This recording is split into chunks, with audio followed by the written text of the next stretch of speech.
All right, so we'll get started. We may have some other people join as we go along, which is fine. So, welcome, welcome. I am Charisma. Charisma Cares, or you may know me as something else.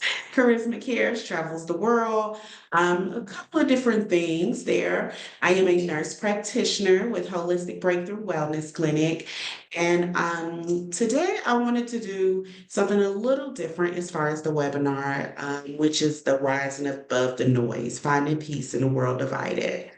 And I'll go into a little bit what this webinar is about, but it's really for us Black women, us 92 percenters that are now dealing with everything that is going on in the US. It is a lot. And I think it's important that we take out time to support one another. And that's what we'll be doing here. And so let me first go over the disclaimer.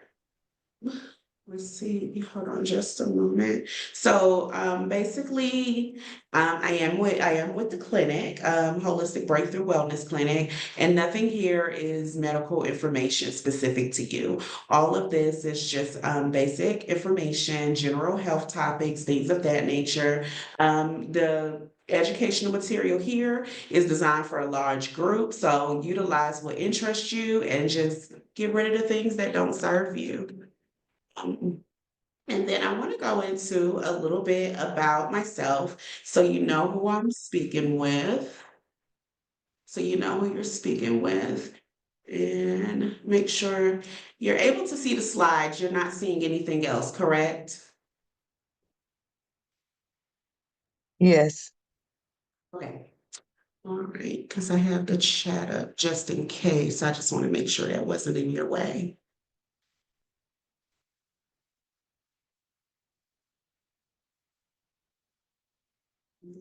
Sorry, let me admit these people before we really get started here.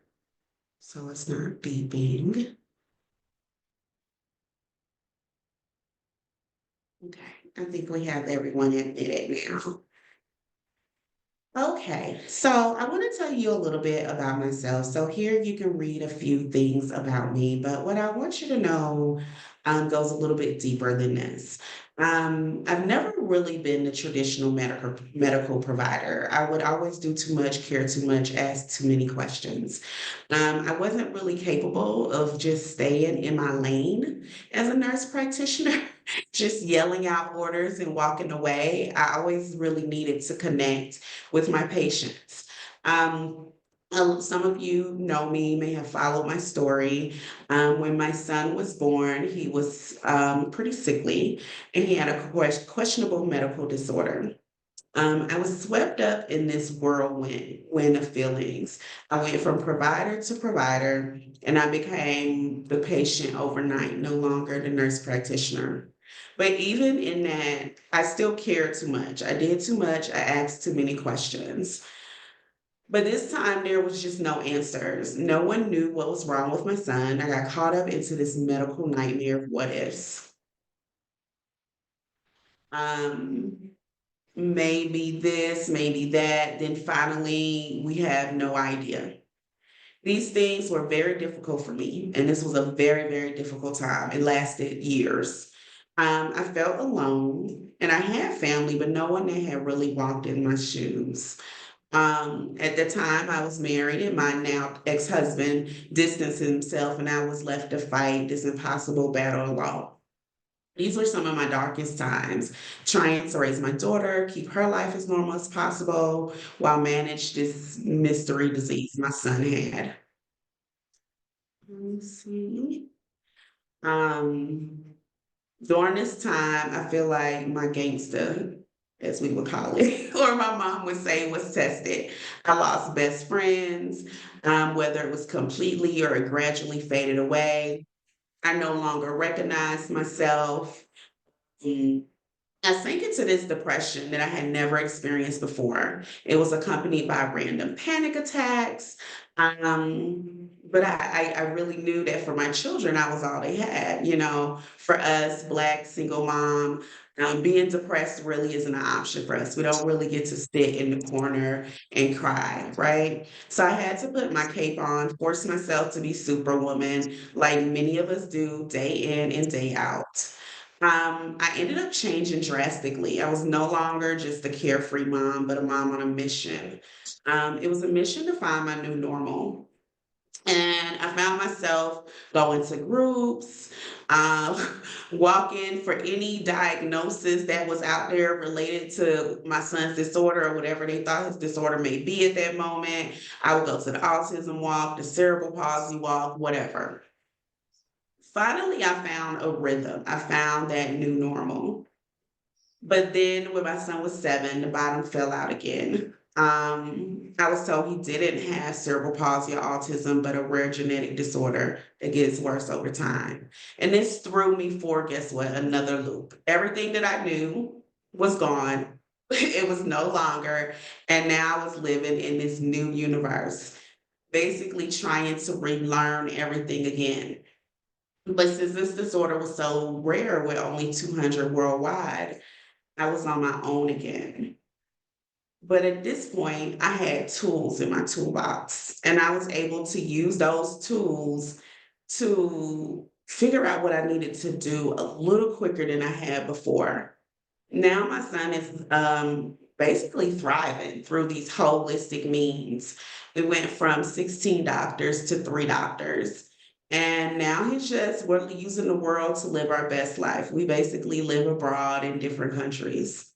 This was no walk in the park. It was hard as hell. And sometimes I just wanted to quit and give up, but that wasn't really an option. The thing is, there actually is beauty in the struggle. Um, at the time, I really hated this quote. People would say, you know, the biggest battles are given to the strongest soldiers. Um, and the part that they never actually said was the battle is to strengthen you because normally once you go into it, you're not strong enough, or at least you don't think that you're that strong in the beginning. But during these times are when we reach our full potential and we accomplish things that we didn't know were possible. I went back to school. I became a nurse practitioner. I started building businesses. I started working with women just like you. So I say all of that to say that we can't always change what's happening around us, but we can change what's happening within us. Right now, you probably feel like you're in an alternative universe. Right now, I mean, this is a little like what it felt for me those first couple of years. Like nothing feels real, tangible, or makes any sense. You feel like the world is literally like falling out from the bottom. Um, or I mean, hell, at this point, maybe already fell out from the bottom, depending on how you're looking at it. I mean, you're dealing with racism, sexism, job loss, uncertainty. I mean, I was just talking to someone today about what are we doing with our money in the bank? Like all of these things that we read in the history books. The impending layoffs. Every time we turn around with a stroke of a pen, people are losing their jobs. Now they're talking about tariffs. There will probably be a drop in the economy. Hell, even eggs are expensive. So it's like all of these uncertainties, uncertainty in healthcare and freedoms, all of this begins to take a toll on your mental health. So I decided to do today. I decided we're going to unpack this. We're going to unpack the political and racial tensions, the fear mongering, the division, and we're going to talk about how this not only just affects us, but affects our mental health. I'm going to give you some practical tools for stress, protecting your peace, building resilience, because basically you don't have to go through this alone. So many times we're doing all of this by ourselves. And, I try to foster a community where that's not the case. A couple of months ago, was it 2 months ago? I did a I did another webinar. I think we had over 50 people, and we just kind of talked about how we as Black people, male and female, can come together and start building. So this one is focusing more on your mental. So we're going to talk about the impact of the political and racial tensions. We'll talk about how to prioritize your mental health, strategies to protect you, and the transformation. Then after that, we're going to cut the camera, turn off the recording, and do a roundtable discussion and really just speak about how you're feeling and what we can do to support one another. Any questions so far? You can, don't raise your hand. I hate to have to undo to raise the hand. You can come off, your microphone. You can turn on your video. You can also put things in the chat. This is as interactive as you all would like it to be. So first, I'm going to talk about the impact of political and racial tensions, because I think that some of us don't realize day to day what's really going on to our bodies. So when we look at this emotional impact, studies actually show that there's an increased level of stress and anxiety among Black communities due to political and racial tension. That's just off the bat. That's without everything that is now going on, just on a day to day basis. The constant exposure to negativity, police brutality, racial injustices, this unequal, unfair treatment actually leads to chronic stress. So, chronic stress is when you're in a state of stress for more than 6 months. And for most of us, we've definitely been in a state of stress for more than 6 months. This causes emotional exhaustion. It makes you feel hopeless. It can decrease your confidence. And this really makes me think about our kids that are growing up in this right now. I was looking at one of the articles where a little girl from Mexico recently committed suicide because the kids told her they were going to call ICE on her family and they were going to deport her whole family. So she chose to commit suicide. And I mean, this says a lot. That's the hopelessness that our children are feeling. That's that pressure. It's our little girls with the promiscuity, needing to be seen, or our sons that are hanging out with the wrong crowd, doing the wrong thing when we know we did all of the things to keep them on the right and narrow. Then, as adults, we're dealing with the microaggressions. We're dealing with the hypervigilance. We have like very few safe spaces. We're always on guard. We always need to defend ourselves against any and everybody, even our own people. Like, it's sad that there was a time when people were just starting to be natural, and I remember when my daughter and my sister, they're like 9 months apart, decided they wanted to be natural, and I was like, you sure? Like, it was me questioning being sure if we were okay. Like, did you feel that at all? Like, it was like, are you sure? Because for me growing up, it was not okay being natural. Like, you were teased constantly if your hair was not bone straight. And these are the kind of like things that we've dealt with in our society, and not in our workplace, in our social spaces, our healthcare, our schools. Has anyone else experienced that, or was that just my school where my people were just evil? Uh, so let me know in the chat if that's something that you experienced or maybe your children have experienced. So don't be extremely quiet. I feel like I'm talking to myself. So let me know. Then the physical toll that I want to talk about, and I think this is the part that a lot of us miss out on. And it's that fear flight, fight or flight. So this can stem from the media and doing this what we call doom scrolling. So basically, when you're scrolling on your Instagram or your Facebook and you see these disturbing images or headlines, the brain actually looks at this and thinks that it's a threat. Believe it or not, the brain is like, okay, I feel threatened. And for the brain, it's more of there's a tiger behind me. There's a bear running after me. This is how the brain feels.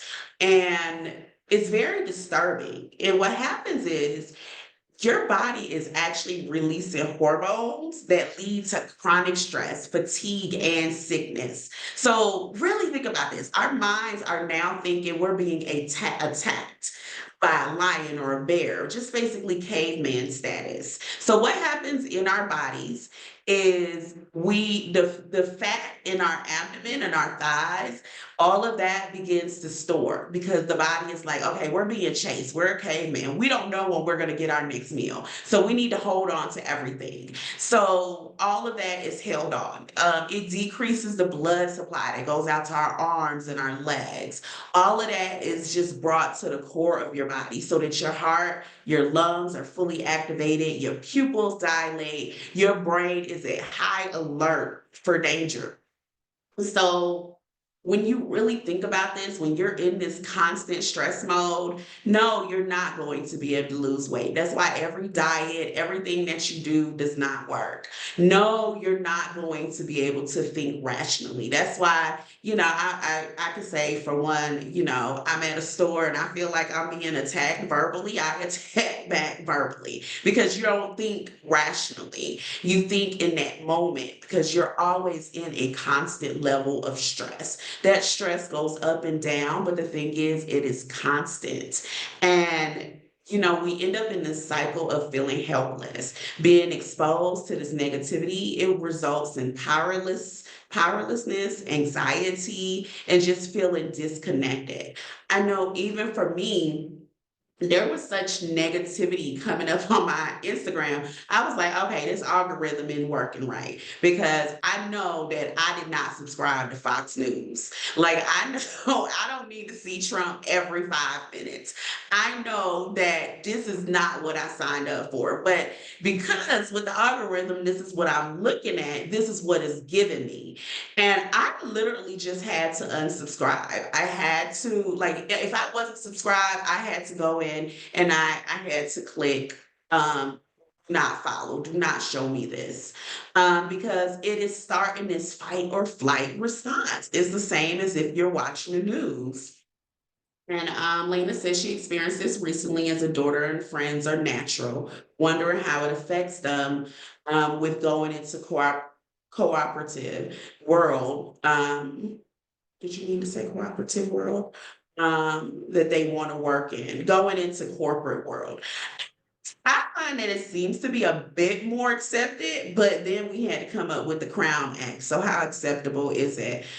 For those of you who are natural and embracing just who you are and you're working in corporate world, the corporate environment, what is how do you feel going in if you're natural or you're wearing your makeup or you may have dreads or anything, throw that in the chat and let us know what you're feeling when you're dealing with that. Lena says she was wondering, Lena, and if you can make it change from a direct message to group message, and then that way everyone can see it Got you. and answer you.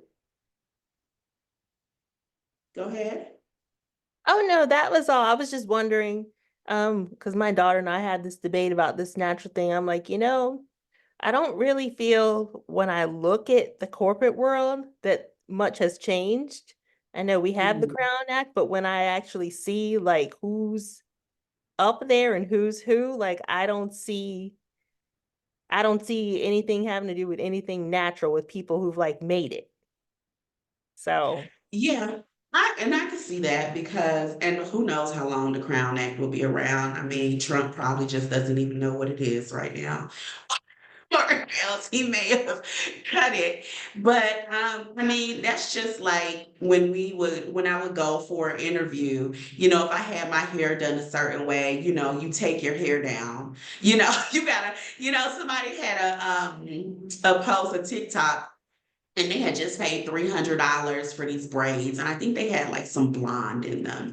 And they literally was like, I have an interview, in 2 days that just came up. I have to take these braids out, because you have to look a certain way in corporate America. And that way just doesn't seem to look like us.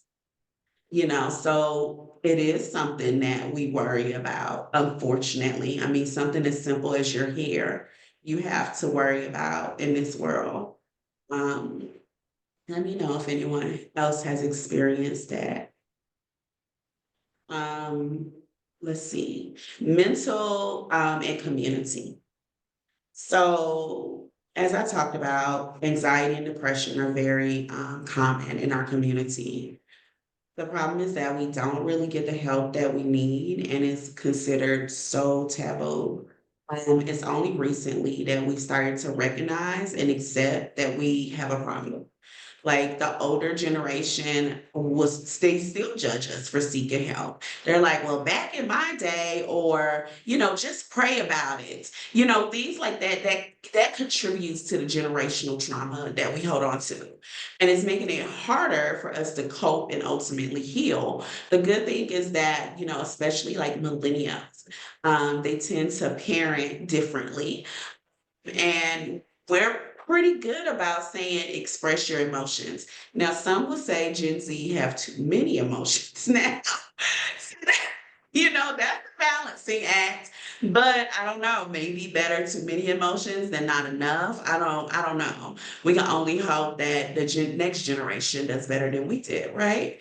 Um, and then we deal with this strong Black woman stereotype that we all have to be the end all be all. Um, Only in the African American culture is that a thing, though. And we're really just now recognizing that it's not. We're just now getting rid of our capes, picking up yoga mats, meditating making a priority out of rest. Like there is literally a national day of rest on March 10th. I don't know if how many of you all knew that. That's the day of death for Harriet Tubman. We know she was born in March, but not the day that she was born. So the day that she died, March 10th, is the National Day of Rest. And there's actually a IG that I follow. It's called the Nap Ministry. I don't know if you all have heard of that, but it's basically Black women that encourage Black women to rest. That's all this Instagram talks about is just resting. They actually don't talk about anything else but resting, and resting for no reason, not because you have a reason to take a nap or you have a reason to rest, just because you just woke up and it's 12 o'clock and you decided I'm just gonna rest. Um, and that's different. That is really different for us. But that is what we're doing now. We're recognizing these stressors, we're stepping in, we're reclaiming our mental and our emotional well-being. So today we're taking first step to move beyond survival mode, and we're stepping into true healing. We're breaking that cycle. Black women are the most educated, most resilient, the backbone of the community. Yet we live in a world designed to keep us stressed, to keep us overworked, to keep us overwhelmed. And then on top of that, we're expected to do it all. We're expected to hold our families together. We're expected to climb this corporate ladder. And like Lena said, we have to look a certain way to climb this ladder. We need to fight for justice. We did our part. We voted. We got out there. We talked to people, but we still need to keep going, even though it didn't go the right way, even though we told them which way to do it. And we're supposed to stay strong through all of this. But the truth of the matter is, always being strong is not sustainable. There is a cycle of exhaustion, anxiety, and burnout, and it is not normal. And the thing is harming our health in ways we can't ignore anymore. Chronic stress just doesn't make us feel tired. It rewires our brains. It weakens our body and it actually steals our peace. So when we talk about prioritizing your mental health, first of all, know that choosing yourself is not selfish. It is survival. Your mental health has got to be a priority or everything else will suffer. If you ignore the mental and the emotional challenges, then that causes this ripple effect of negativity. So let's look at this, the relationships. When you have to suppress your emotions and stifle yourself, this shows up in the way that you treat your partners, your mother, your daughter, your friends. I mean, think about, have you ever had that day where you came home from work? It was a hard day. It was stressful. You dealt with microaggressions. You dealt with, you gotta play it cool. You've dealt with all of these different things. You get home and you basically just snap on your kids or your husband. Has anybody done that? Like, I know I have. I don't know if I'm the only one. Like, this is what you do because you basically held it in all day.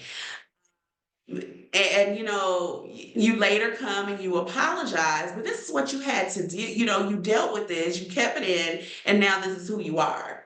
Then you have the workplace, constantly proving your worth, doing, working 2 times harder, 10 times harder for half the recognition. Um, Dealing with the racism, being undervalued, the anger, feeling worthless, it's hard. And then we're dealing with the trauma, the cultural and generational trauma, the pain, the survival mechanisms that were passed down from our grandmothers, our mothers, our ancestors. All of that trauma of slavery, segregation, all of that is in our DNA. It's actually called epigenetics, like it actually has a name for it. But because we're always putting everyone else first and putting ourselves last and neglecting ourselves, where the expense is ourselves, it's our body. So I want to go over some of the physical things that happen, and then we'll just go over some strategies to help you, and then we'll go into our open conversation. So, when our physical health, there's a couple of things that we really deal with. We deal with the chronic inflammation, which can trigger tiredness, brain fog, mood swings, the hormonal imbalances. What I talked about when you go into this stress mode, everything, your body holds on to fat and all of these different things. It causes weight gain, again, tiredness. Then you have issues with your gut health. And then you also have the increased risk for bigger issues like high blood pressure, diabetes, stroke, autoimmune disorders. A lot of people don't realize that, autoimmune disorders can be caused by some of these things. Heart disease. Heart disease is linked to chronic stress, but that's the number one cause killer of women. Like, imagine stress is literally killing us. So basically, if you treat the stress, the underlying issues, then you can actually begin to treat the physical manifestations. And that's something that I do. I work with clients and we do both. So I want you to realize that your mental health affects your physical health, and your physical health affects your mental health. So, just to recoup, we're expected to be resilient, self-sacrificing, unbreakable. Um, but the real strength isn't about suffering in silence. It's about prioritizing your well-being. So here I want to just talk about a couple of things that you can do to prioritize yourself. First, I want you to know that the feelings of anger, fear, grief, they're normal. Give yourself permission to feel it because true strength isn't about enduring the endless stress or struggles, but it's about navigating through life and being able to protect your peace and your well being and not losing yourself. So without emotional resilience, this stuff is manifesting in us. It's coming out as the anxiety, the depression, the weight gain, all of these different things. So a couple of things that take away maybe one or two of these things. But the first thing is releasing the superwoman burden. Let go of that need to handle it all. And realize that being vulnerable is a form of strength. Then I wanted to then also self-compassion over perfection. And for me, this one hits home because I'm a perfectionist as well. But we need to give ourselves grace. We forgive everybody else but ourselves. And it's important that we do forgive ourselves for things. Um, and then mindful stress management, things like breath work, journaling, rest, all of these things are helpful, and these are things that, I discussed in detail. Then healing from generational trauma. And that takes time, breaking those cycles. First you have to recognize it, then you heal it. Building a support system of people around you, joining workshops or platforms. I even have a Facebook group for women healing naturally, and I'll send you that as well. And then I talked about the NAT ministry. Doing a digital diet, which is limiting exposure to fear-based media, on your phone, following these pages, limiting your time online, follow more uplifting accounts. And then lastly, getting professional support. So mental health professional, such as myself, or treating yourself holistically. So um, we as Black women are often told to push through it, but the healing isn't just it's not just about pushing through and getting to the other side. It's about understanding what's really happening in your body and your well-being. That the healing isn't just about medication, it's about everything. All of these things in this wheel here, the nutrition, the stress, the relationships, the sleep. So in my clinic, what we do is we go beyond just treating like high blood pressure, migraines, hormones, high blood pressure hormones. We actually identify the root cause of the stress and what's causing the fatigue and the burnout. So, unlike in traditional medicine, where there's a lot of quick fixes, what I do in functional medicine is I look at your whole body. It's a whole body approach. And getting down to the root cause of your issues instead of just masking it with medication. So some of the natural remedies I wrote here that that I sometimes suggest that you can even do on your own, like valerian root that helps with sleep and anxiety. It does cause drowsiness, so be careful of that. Ashwagandha, that's one many people are familiar with. It lowers your cortisol and your stress hormone. So that's a really good one for if you tend to stay really stressed. That one you do need to avoid if you have hyperthyroidism. And then turmeric. A lot of us are familiar with this. You can pick it up in the grocery store, add it to a dish.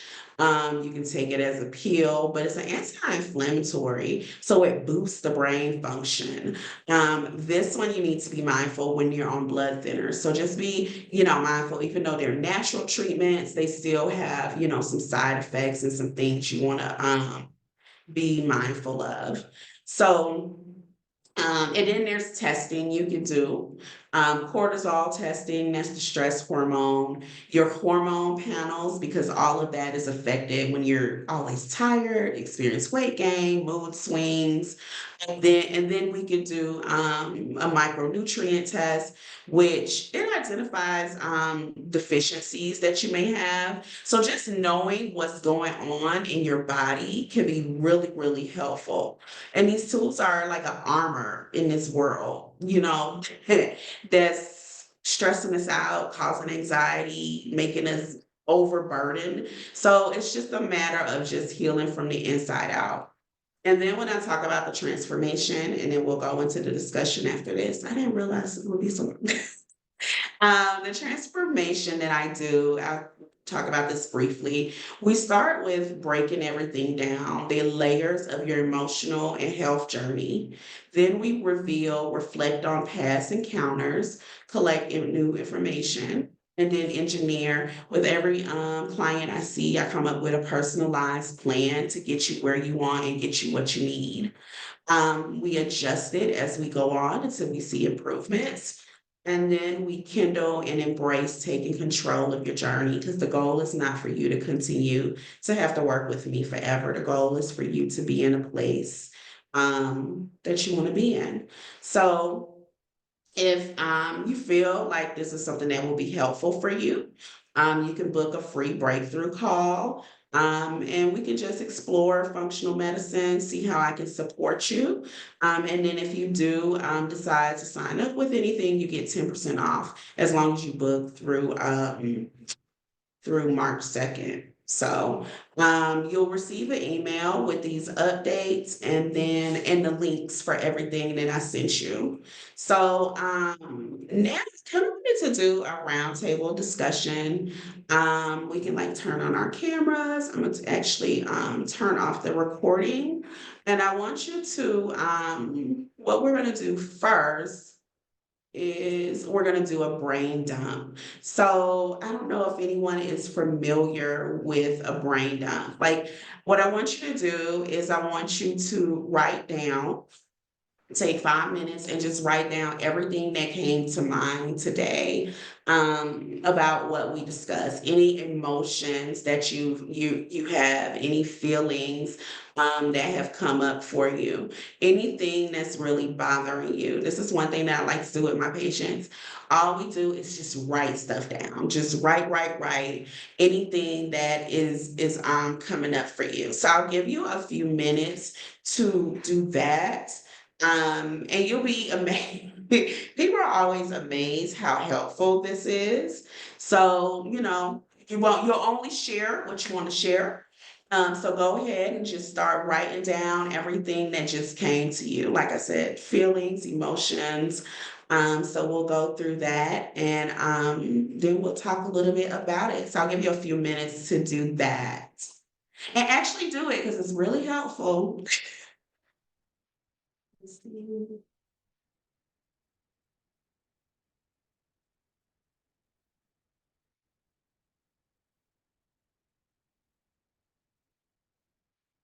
And I'll do the brain dump as well. So we can kind of discuss some of this. And let's see.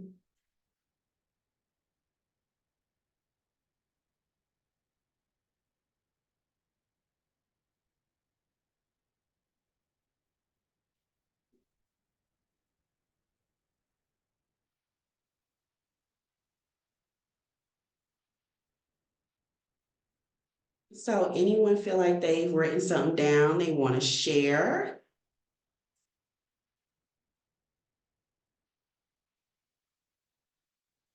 Anything coming to mind? Feelings, emotions, um, anything that comes up for you?